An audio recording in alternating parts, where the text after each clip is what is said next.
राजस्थान में गुर्जरों का ऐलान जंग शुरू हो चुका है। आंदोलन की आग एक बार फिर भड़क गई है।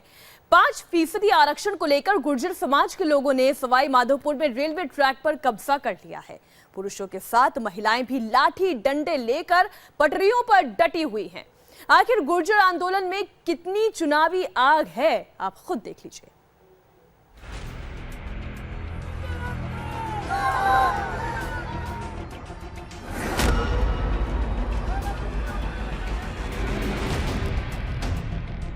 राजस्थान में गुर्जरों का ऐलान जंग।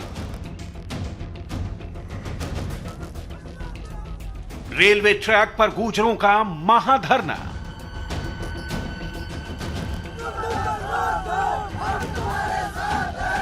पांच 5% आरक्षण की मांग, नहीं तो पटरी जाम। इस बार कर्नल बैंसला साहब ने कहा है कि मैं इस पटरी से कहीं नहीं जाऊंगा, जो भी बात होगी यहीं होगी, समाज के सामने होगी। बैंसला का फैसला अब पटरी पर होगा। मैं इस देश के शासकों को बता रहा हूं, या तो आरक्षण का रिव्यू और समन्वय और फैसला सही ढंग से कर दो, नहीं तो इस देश में गदर मचेगी।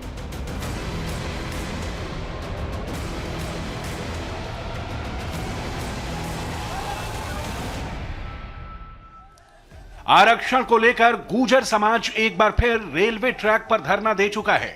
गुर्जरों ने आरक्षण पर राजस्थान सरकार को 20 दिन का अल्टीमेटम दिया था, लेकिन गहलोत सरकार ने इस पर कोई फैसला नहीं लिया। ऐसे में रेलवे ट्रैक पर तंबू लगाकर गुर्जर आंदोलनकारी जम गए। कर्नल किरोड़ी सिंह बैंसला की अगुवाई में गुर्जरों ने आरक्षण के लिए महा आंदोलन का बिगुल फूंक दिया।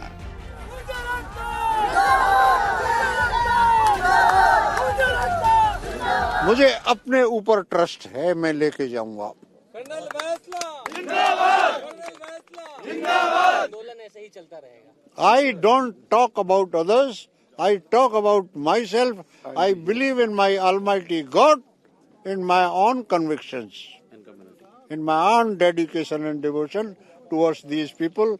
Either my dead body will go from here, or these people will go with a document of reservation which they deserve. इस बार बैंसला सरकार से आर पार की जंग को तैयार हैं। हर हाल में गुर्जरों को 5% आरक्षण दिलाने का प्रण ले चुके हैं। दरअसल गुर्जर समुदाय ने राज्य सरकार से आरक्षण पर कोई ठोस कार्रवाई की मांग की थी, लेकिन गहलोत सरकार ने इसे अनदेखा कर दिया। यदि 5% रिजर्वेशन क्लियर नहीं किया तो कर्नल बैंसला यहाँ से नहीं उठेगा और ये समाज भी नहीं उठेगी। गुर्जर समुदाय ने 20 दिन का जो वक्त दिया था वो भी खत्म हो गया। ऐसे में राजस्थान के गुर्जरों ने पहले महापंचायत की और फिर पूरा समाज आरक्षण के लिए पटरियों पर आकर आंदोलन करने लगा। पूरे राजस्थान का गुर्जर समाज व्यथित है। जब 10% आरक्षण 6 दिन में दे दिया गया और गुर्जर समाज अति पिछड़ा वर्ग 14 साल से अपनी लड़ाई लड़ रहा है, और हमको कभी 1% दिया जाता है, कभी 5% दिया जाता है, जो रद्द हो जाता है, फिर 1% जारी किया जाता है। तो इस बार 5% आरक्षण लेके ही यहाँ से जाएंगे, और जब तक हमको हमारा हक नहीं मिल जाता ट्रैक नहीं छोड़ेंगे। पूरे राजस्थान में गुर्जर समाज एजिटेशन कर रहा है, जगह जगह जाम लग रहे हैं, और इसकी हमने राज्य सरकार को 20 दिन का समय दिया था। 20 दिन में राज्य सरकार संवेदनहीन रही, उन्होंने कोई काम नहीं किया, कोई नहीं होता, कोई प्रपोजल नहीं भेजा। बीते 2 दिन से गुर्जर समुदाय के लोग सवाई माधोपुर के मलारना निमोदा स्टेशन के बीच दिल्ली मुंबई रेलवे ट्रैक जाम करके बैठे हैं। आंदोलनकारियों में महिलाएं भी हैं, जो कि अपना घर बार छोड़कर लाठी डंडों के साथ पटरियों पर बैठी हैं और सरकार के खिलाफ हुंकार भर रही हैं। 5% आरक्षण की मांग को लेकर रेलवे ट्रैक पर गुर्जर धरना दे रहे हैं, लेकिन एक तस्वीर हम आपको दिखाना चाहते हैं जिसमें आप देखिए इस रेलवे ट्रैक पर किरोड़ी बैंसला के साथ लोग बैठे थे, लेकिन अब घर से महिलाएं भी आ गई हैं। देखिए तमाम महिलाएं रेलवे ट्रैक पर बैठी हैं, हाथों में डंडा लेकर, घर बार छोड़कर। इनकी डिमांड यही है कि 5% आरक्षण यानी रिजर्वेशन उनको मिलना चाहिए, और वो इस रिजर्वेशन में साथ हैं। तमाम महिलाएं यहाँ पर बैठी हैं, उनसे हम बातचीत करेंगे, क्या कहना है उनका। बच्ची को पढ़ा लिया, बच्चा को पढ़ा लिया, कोई नौकर नहीं है, बहुत परेशान है सब लोग भाई। उसने पढ़ाई में जमी बेच दी, जगह दे दी, उसके कहीं नहीं है तो भूखा मरता, क्या करा, लेड़ पे पड़ा। तो सरकार हमको मारवा को बचाती हूँ तो मार उनका आंसू मर बचाता है। कब तक बैठे रहेंगे आप लोग ऐसे? जब तक नहीं मिलेगा जब तक नहीं मिलेगा जब तक। डंडा लेकर क्यों आई? डंडा तो मारेंगे नहीं देगा तो बराबर का हक चाहिए हमको बराबर का हक चाहिए, हम तो मारेंगे मरेंगे। चुनाव से पहले एक बार फिर गुर्जर आरक्षण की मांग ने जोर पकड़ लिया है। हालांकि गुर्जर आंदोलन ने हिंसक रूप अख्तियार नहीं किया है, लेकिन जिस तरह से गुर्जर समाज ने पटरियों पर कब्जा किया, रेलवे ट्रैक को जाम किया, उसका असर अब दिखाई देने लगा है। गुर्जर आंदोलन के कारण कई ट्रेनें रद्द, 20 ट्रेनों का रूट डायवर्ट किया गया। दिल्ली मुंबई रूट पर ट्रेन सेवा पर ब्रेक, सवाई माधोपुर जंक्शन पर रेल यातायात प्रभावित, मलारना और निमोदा खंड के बीच ट्रेन सेवा ठप, बयाना में भी पटरी पर बैठे आंदोलनकारी, करौली हिंडौन के बीच सड़क यातायात प्रभावित। इस बार गुर्जर सरकार से हर हाल में 5% आरक्षण पर फाइनल फैसला चाहते हैं। कर्नल बैसला ने सरकार की मंशा पर सवाल खड़े करते हुए आरोप लगाया कि अगर सवर्णों को 7 दिन में 10% आरक्षण मिल सकता है, तो फिर उन्हें 14 से आरक्षण क्यों नहीं मिला? हम 14 साल से यहाँ पर आते हैं, जाते हैं, चले जाते हैं, उनको कुछ नहीं मिला, और जो 7 दिन में उनको सब कुछ मिल गया, तो हम जी के करेंगे क्या? तो हमें हमारा सम्मान ही नहीं है। We are not equated with others. आप हमको उनके बराबर का समझते ही नहीं हो, कोई कहने वाला नहीं है। हालांकि सूबे की गहलोत सरकार ने गुर्जरों को मनाने के लिए 3 मंत्रियों की कमेटी बनाई है। सीएम गहलोत उनसे बातचीत करने के लिए भी तैयार हैं।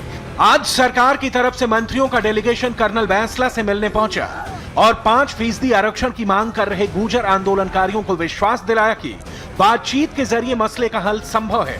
उनकी मांग पर विचार किया जाएगा। लेकिन दिल्ली में मौजूद सीएम गहलोत ने अपने बयान से यह भी साफ कर दिया कि गुर्जरों को आरक्षण संविधान में संशोधन के बाद ही मिल सकता है।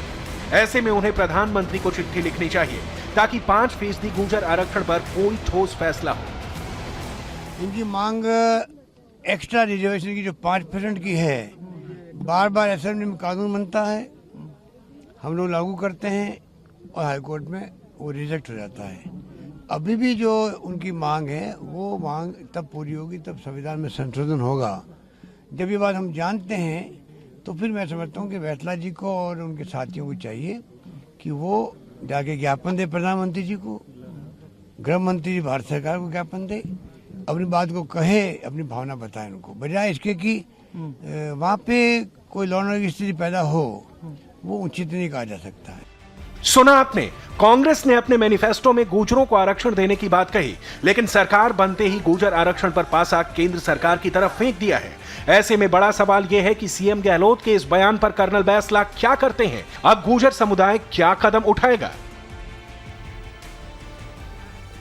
कोलकाता पुलिस कमिश्नर राजीव कुमार आज आखिरकार तय वक्त और तय जगह पर सीबीआई के तीखे सवालों का जवाब देने के लिए सीबीआई के दफ्तर में पेश हुए। सुबह 11 बजे पूछताछ का सिलसिला शुरू हुआ और शाम करीब 7 बजे तक यानी 8 घंटे बिना रुके सीबीआई के सामने राजीव कुमार सवालों का जवाब देते रहे। पूछताछ का ये दौर कल भी जारी रहेगा।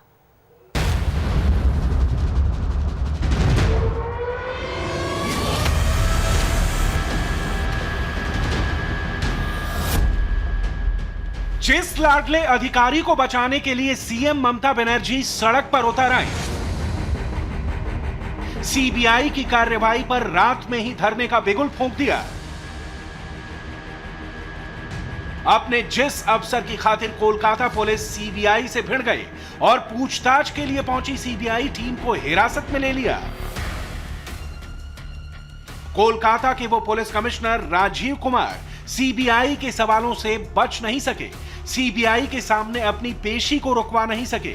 आज सीबीआई ने शारदा चिट फंड की आंच से जुड़े कई सिलसिलेवार सवाल राजीव कुमार से पूछे। सुप्रीम कोर्ट के आदेश के मुताबिक पूछताछ मेघालय की राजधानी शिलांग में ही मुकर्रर थी।